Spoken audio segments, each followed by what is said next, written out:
Sobra gatos ka mga traffic violators sa Cagayan de Oro City nga nakalapas sa illegal parking ang gipang tikitan sa Roads and Traffic Administration. Pagpamalit og speed gun, gilaraw sab sa RTA alang sa pagpatuman sa speed limit sa syudad. Ani report ni Cyril Chavez.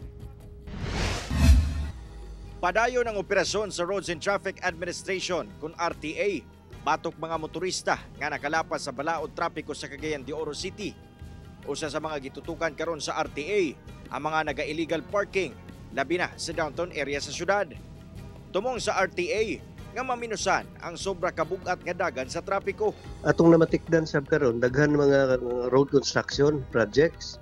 So nagkahuot ang dalan, so napay mga magparking dayon nga maski no parking ang dapit. Sa ulahing datos sukad Enero ning tuiga, sobra gatos na ka motorista ang na-issuehan og citation tickets. Wala pa'y labot ni ini ang mga ticket nga na-issue kalabot sa unattended vehicles. I-forward na to sa LTO kay pagrehistro, pag-renew sa ilang sakyanan, musangit yun unless ilang isettle ang ilang illegal parking nga ticket.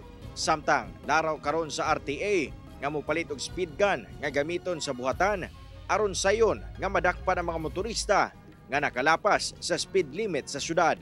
Usa pa ang atong kuhaon kay medyo mahal gid na siya say na mo print diretso gani pag-click na to mo print diretso so di gyud maingon makaikyas kung na manggaling makita sa speed gun. Kauban si Jaybert Pairat, Cyril Chavez, 1 Mindanao.